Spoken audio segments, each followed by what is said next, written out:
S. Alvis, your student nurse from Camarines Sur Polytechnic Colleges. So for today, I'm going to demonstrate the different positioning. So let's get started.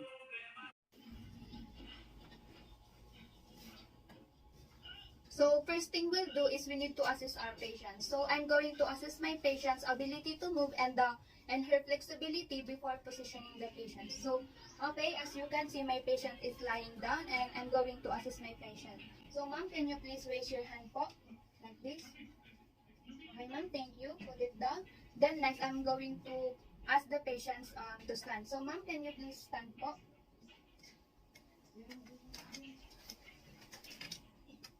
Okay, as you can see, my patient can stand and move independently, and there is nothing problem.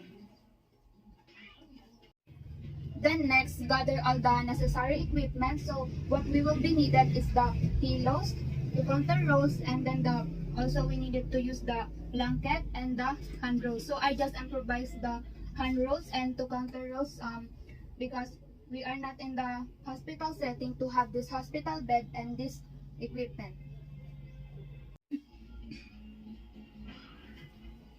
So, good day, ma'am. I am Jamala Kim Asalis, your student nurse from Camarines Sur Polytechnic Colleges. So, ma'am, can I ask your name po? I'm Judan Bayansi. Then, how about your birthday, ma'am? November 13, 2002. Okay, ma'am. Then, how about your age po? 19. Okay, ma'am. So, I'm going to assist you today. So, before that, I'm going to perform the hand hygiene to prevent the transmission of microorganisms from one patient to another.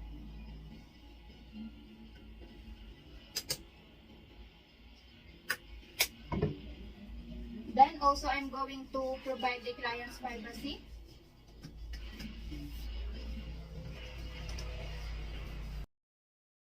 So ma'am, I'm going to assist you today and I'm going to position you into prone position. So is that okay with you, ma'am? Yes. So first, lie down the patient.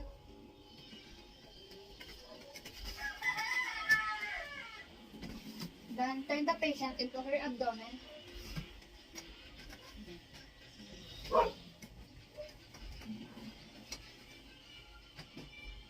Then position the patient's head onto one side. Then flex the arm of the patient near the patient's head. Then next, ask the patient to lift up her abdomen. So ma'am, can you lift up your abdomen po?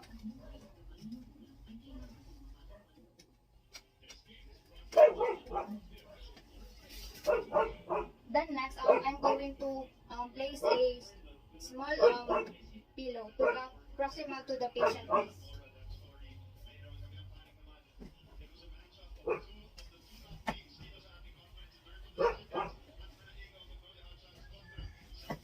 And on the other side.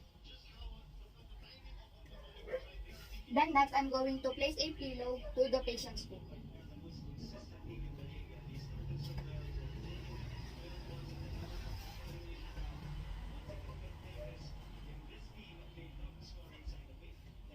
Then I'm going to put a pillow on the patient's arm.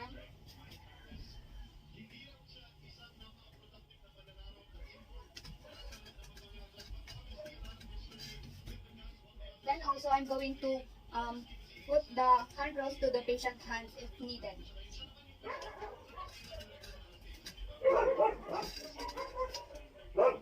So this is how you position the patient into prone position. So it is promote drainage from the mouth, and it is useful for the unconscious clients and for those who are recovering from the surgery of the mouth shot. And for the clients with cardiac and respiratory problem cannot tolerate this position. So this is how you position the patient into prone position.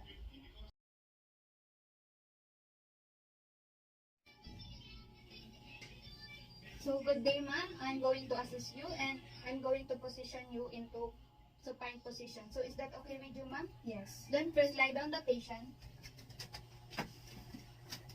Then next, I'm going to place a pillow under the patient's head. Then next, I'm going to place a small roll towel to the lumbar area of the patient.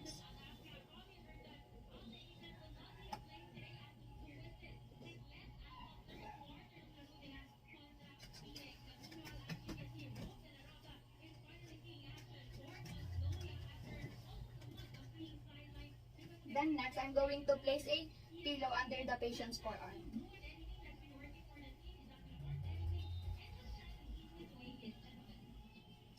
And on the other side. Then next, I'm going to place a hand roll to the patient's hand.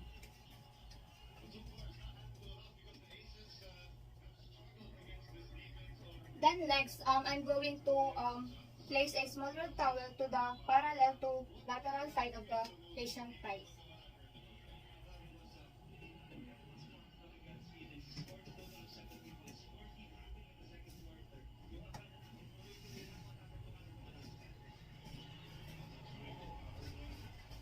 Then lastly, I'm going to place a pillow against the bottom of the feet of the patient.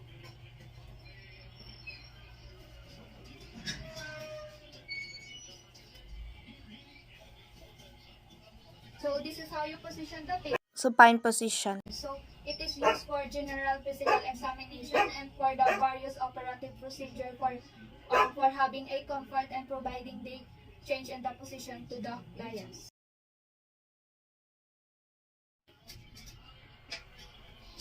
So good day, ma'am. I'm going to assist you today and I'm going to position you into Nicha's position. So first, lie down the patient.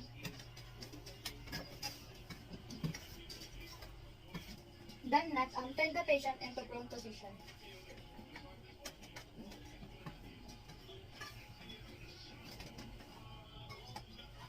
Then ask the patient to raise herself. So ma'am, can you raise yourself po and spread your knees apart po?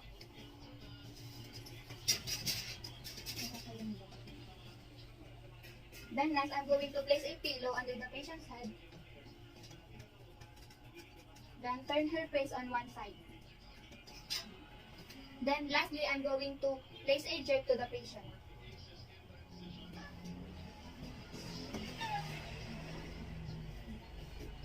So this is how you position the patient into Nicha's position. So it is used for rectal examination surgery. So this is how you position the patient into Nicha's position.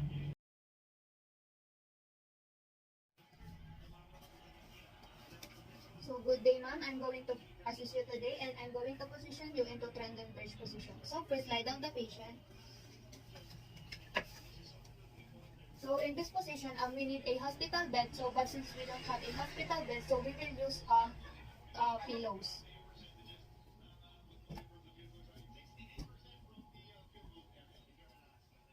Then I'm going to place the pillow under the patient's legs to lift up the lower part of the body.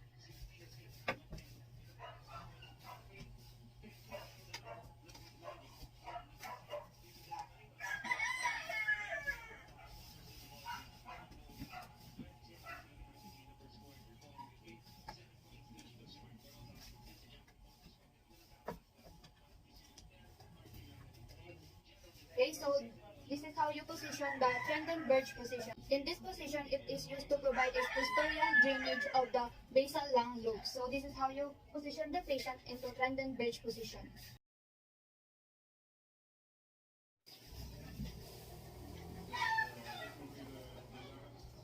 So good day, ma'am. I am going to assist you today and I'm going to position you into setting position. So allow the patient to hold on to me.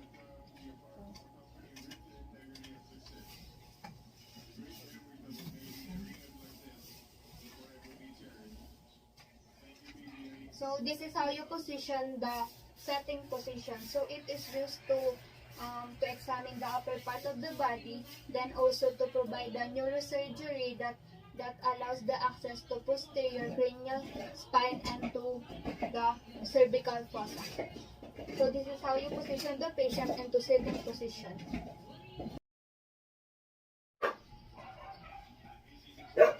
Good day, ma'am. I'm here to assist you today and I'm going to position you into Sims position. So first, lie down the patient.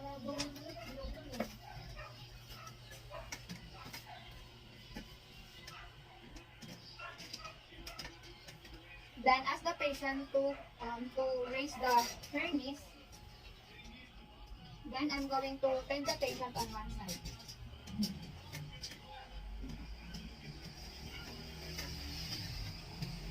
Then slightly flex her legs.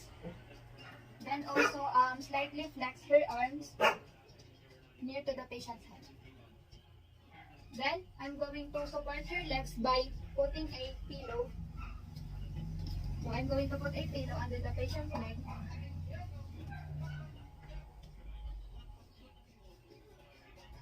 Then next, I'm going to place a pillow to the patient's arm.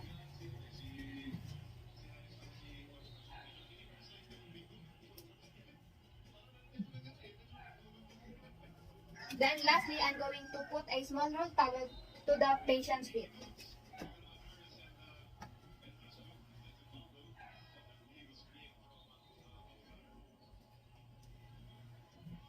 So this is how you position the patient into Sims position, and it is used for administering enemas, the postpartum perineal examination, and also the perirectal examination. So this is how you position the patient into Sims position.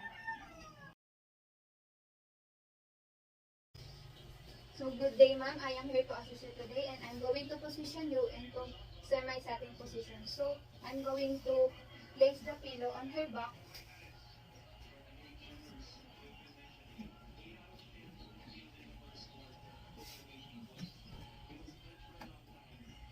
Then slightly bend the patient. So this is how you position the patient into semi-setting position. So it promotes cardiac and respiratory function and to relieve dyspnea. So this is how you position the patient into semi-setting position. So that concludes my demonstration on how to position the patient into different positions.